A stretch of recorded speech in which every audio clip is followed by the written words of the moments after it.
100 शब्द प्रति minute matter start.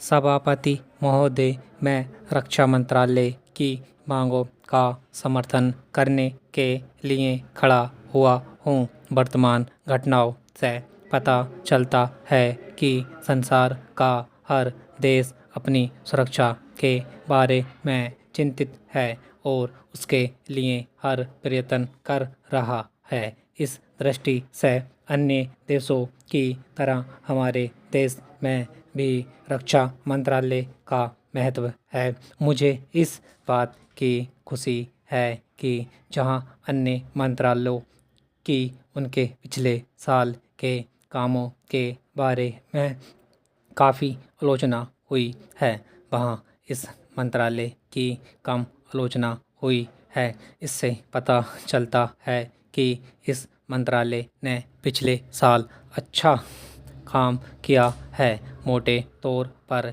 किसी भी देश की सुरक्षा नीति का लक्ष्य यह होता है कि दूसरे देशों खास तौर से पड़ोसी देशों के साथ मित्रता के संबंध स्थापित हों और हम एक दूसरे के मामलों में हस्तक्षेप ना करें। लेकिन उसके साथ यह भी ज़रूरी होता है कि हम अपने देश की सीमाओं और अखंडता की रक्षा करें। इसलिए हमारे देश का यह कर्तव्य हो जाता है कि हम अपने पड़ोसियों के कार्यों पर पूरी नज़र रखें, क्योंकि आज तक हमारे देश पर जो संकट आए वह हमारे पड़ोसियों से आए हैं। 1965 में पाकिस्तान के साथ जो लड़ाई हुई और उसके बाद ताशकंद में जो समझौता हुआ वह सिर्फ कागज़ पर ही रहा।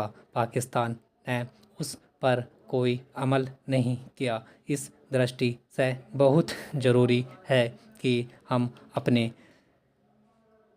देश की सुरक्षा की हर तरह से व्यवस्था करें। हमारा उद्देश्य दूसरों पर आक्रमण करना नहीं है, लेकिन यदि हम पर कोई आक्रमण करे तो हम में इतनी शक्ति अवश्य होनी चाहिए कि हम उसका डटकर सामना कर सकें। आप जानते हैं कि पिछले दिनों पाकिस्तान को अमेरिका और चीन से काफ़ी मदद मिली है।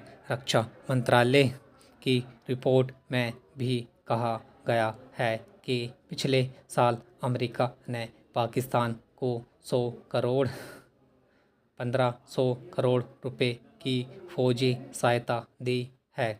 जहां आज यहाँ हम फौजी सामान के लिए अपने कारखानों की मदद से अपनी शक्ति बढ़ाने का प्रयत्न कर रहे हैं, वहाँ पाकिस्तान संसार के देशों से फौजी सामान खरीद रहा है। अपनी नीति के कारण वह सब देशों से लाभ उठा रहा है। मेरा सुझाव है कि हमको भी अपनी शक्ति बढ़ाने के लिए संसार के अन्य देशों से अधिक फौजी सामान खरीदना चाहिए। आज तिब्बत की सीमा पर चीन की 1.5 लाख फौज खड़ी है। स्टॉप। 100 शब्द प्रति मिनट मैटर स्टार्ट। सभापति महोदय, मैं रक्षा मंत्रालय की मांगों का समर्थन